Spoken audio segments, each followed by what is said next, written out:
दोस्तों, कभी आपने जिंदगी में वो लम्हा झेला है जब किसी शख्स ने आपको ठुकरा दिया हो, आपको साफ इनकार कर दिया हो। दिल के अंदर एक खालीपन सा महसूस होता है, जैसे किसी ने सीने पर मुक्का मारा हो। ये सिर्फ एक जज्बाती एहसास नहीं है, बल्कि साइंस कहती है कि दिमाग रिजेक्शन को जिस्मानी दर्द की तरह ही प्रोसेस करता है। वही न्यूरॉन्स, वही असाबी रास्ते जल उठते हैं जो दर्द में काम करते हैं। लेकिन दिलचस्प बात यह है कि यही दिमागी निजाम सिर्फ दर्द ही नहीं देता, बल्कि इसी में एक और राज छुपा है। यानी न्यूरॉन्स आपको जुड़ने, ताल्लुक बनाने और वो पाने पर मजबूर करते हैं जो फिलहाल आपकी पहुंच से बाहर लगता है। अब सोचें, अगर इसी तड़प, इसी कमी को आप अपने हक में इस्तेमाल कर सकें, अगर आप चाहें, तो वही शख्स जो आज आपको छोड़ गया है कल आप ही की कमी महसूस करे। ये खेल मिन्नतें करने का नहीं है, लंबे पैगामात या जज्बाती ड्रामे करने का नहीं है। यहाँ बात है हिकमत अमली, ठीक नफसियाती चालों की, जो किसी के ज़हन को उलट सकती हैं, जो किसी को भी आपके कदमों में वापस ला सकती हैं। आज की इस वीडियो में मैं आपके सामने 8 ऐसे अमली इकदामात बताऊंगा जो न सिर्फ रिजेक्शन के जख्म को भर देंगे, बल्कि उस शख्स को मजबूर करेंगे कि वो पलट कर आपकी तरफ आए। तो तैयार हो जाएं, क्योंकि अब वक्त है उस दर्द को हथियार बनाया जाए। आप हारे नहीं हैं, बस एक नई गेम शुरू करने वाले हैं। Section 1, feel it to kill it. जब कोई आपको रिजेक्ट करता है तो पहला काम यह है कि इस दर्द को छुपाने की कोशिश न करें। मान लें ये चुभन है, ये तकलीफ है और ये बिल्कुल फितरी है कि उस शख्स ने आपको ठुकरा दिया है। अक्सर लोग फौरन बहादुरी का मास्क लगा लेते हैं, वो मुझे फर्क नहीं पड़ता, क्या हुआ उसने छोड़ दिया, लेकिन अंदर से वो टूट रहे होते हैं। याद रखें, इस दर्द को नजरअंदाज करना बाद में और भी महंगा पड़ता है। इसलिए खुद को एक दिन दें, जी हाँ, सिर्फ 24 घंटे। इस एक दिन में वो सब करें जिससे आप अपने जज्बात बाहर निकाल सकें। रो लेना है तो रो लें, जिम जाएं, पसीना बहा दें, कागज पर सारी भड़ास निकाल दें, या फिर कमरे में जोर से चीख मार दें। मकसद ये है कि दिल के अंदर का बोझ बाहर निकले, क्योंकि अगर ये दबक कर बैठा रहा तो अगला हर कदम आपका कमजोर और मजबूर सा लगेगा। एक बात खुद को जरूर याद दिलाएं, ये दर्द कोई पेशगोई नहीं है, ये बस एक लम्हा है, ये आपका मुस्तकिल मुकद्दर नहीं। जब आप अपने जज्बात को नाम देते हैं, जैसे हाँ मैं टूटा हुआ महसूस कर रहा हूँ, तो दिमाग फौरन पुरसुकून होना शुरू हो जाता है। वो बेचैनी जो भी 10 में थी 6 पर आ जाती है, और यही वो लम्हा है जब आप दोबारा कंट्रोल हासिल करते हैं। सो पहला असूल यही है कि अपने आप को वक्त दें, दर्द को कबूल करें, उसे महसूस करें, तभी आप अगला कदम सही ताकत और एतमाद के साथ उठा पाएंगे। Section 2, immediate freeze out. अब आते हैं अगले मरहले पर, यह है फ्रीज आउट, यानी फौरन गायब हो जाना। देखें, ज्यादातर लोग रिजेक्शन के बाद उल्टा काम करते हैं। वो और ज्यादा मैसेज करते हैं, कॉल्स करते हैं, या फिर सोशल मीडिया पर हर वक्त आंखें जमाए रखते हैं, किसी तीसरी शख्सियत को दरमियान में डालते हैं और उसको मनाने की कोशिश करते हैं। लेकिन ये सब चीजें आपको बेवकूफ बना देती हैं। आपको क्या करना है, बस एक झटके में अपनी मौजूदगी को खत्म कर दें। ना उनके इंस्टाग्राम स्टोरी देखें, ना उनकी फेसबुक पर जाएं, ना उनकी किसी सोशल मीडिया पर कोई पोस्ट लाइक करें, और हाँ, उन जगहों पर भी आना जाना छोड़ दें जहां आप जानते हैं कि वो अक्सर मिल जाते हैं। मतलब ये कि जैसे नलके का पानी एकदम बंद कर दिया जाए, वैसे ही अपनी तवज्जो बंद कर दें। इंसान को चीज की कदर तब भी समझ आती है जब वो अचानक मुयस्सर न हो। अभी तक वो आपको आसानी से देख लेते थे, आपका रद्द-ए-अमल फौरन मिल जाता था, लेकिन जैसे ये सब रुक गया, उसके दिमाग में खला पैदा होगा। वो सोचेंगे, अरे ये अचानक कहाँ गायब हो गए। याद रखें, ये खेल लंबा है, कम से कम 3 हफ्ते इस फ्रीज आउट को बरकरार रखें। पहले चंद दिनों में शायद वो सुकून महसूस करें, लेकिन वक्त गुजरने के साथ वो सुकून सवालों में बदल जाएगा, और फिर उन्हीं सवालों से तजस्सुस पैदा होगा। ये मरहला जिद या अना के लिए नहीं है, बल्कि इसलिए है कि आप अपनी इज्जत बहाल करें। जब आप अपनी दस्तयाबी फौरन रोक देते हैं, तो आपका वजन, आपकी अहमियत और आपकी कशिश खुद ब खुद बढ़ जाती है। Section 3, reframe, don't self blame.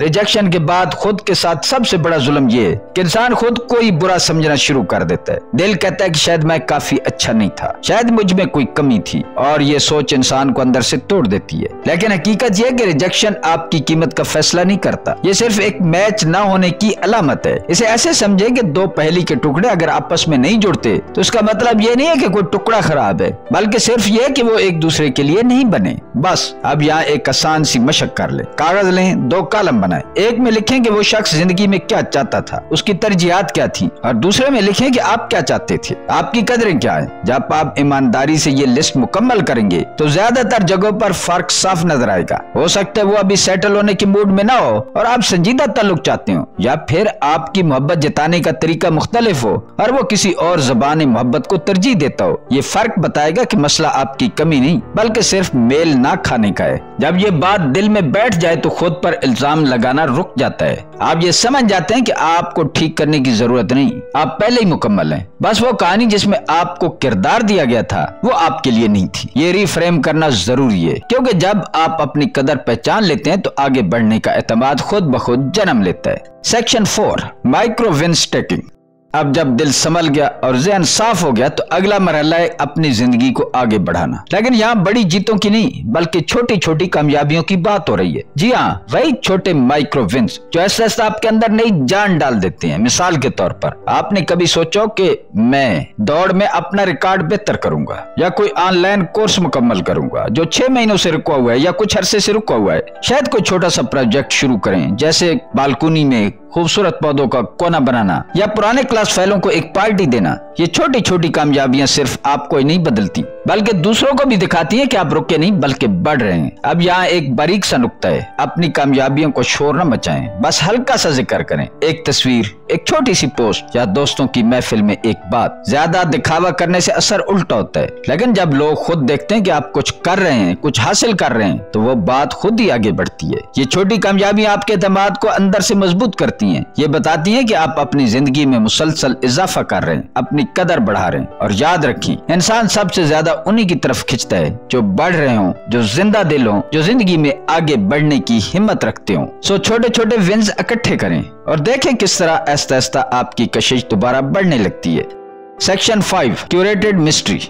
जब आपने अपने छोटे छोटे विंस जमा कर लिए तो अब वक्त है खेल को मजीद दिलचस्प बनाने का। और यहाँ आता है क्यूरेटेड मिस्ट्री, यानी राजदाराना कशिश। इंसान फितरी तौर पर तजस्सुस पसंद करता है। हम हर वो चीज जानना चाहते हैं जो अधूरी लगती है, जो पूरी कहानी नहीं बताती, और यही आपका अगला हथियार है। अब आपको दोबारा ऑनलाइन आना है, लेकिन एहतियात के साथ। रोजाना पोस्ट करने या 10-10 तस्वीरें डालने की जरूरत नहीं, हफ्ते में ज्यादा से ज्यादा 2 बार, और हर बार सिर्फ 1 या 2 तस्वीरें, लेकिन कैप्शन वो सीधी बात ना हो। मिसाल के तौर पर किसी खूबसूरत जगह की तस्वीर के साथ सिर्फ इतना लिख दें, वीकेंड रिसर्च कंप्लीट, या किसी किताब या कॉफी कप की तस्वीर के साथ न्यू प्रोजेक्ट लोडिंग। देखिए, आपने कहानी पूरी नहीं बताई, आपने सिर्फ झलक दी। बाकी कहानी दूसरों के दिमाग खुद लिखेंगे। यही तजस्सुस है जो उनके दिल में सवालात जगाएगा।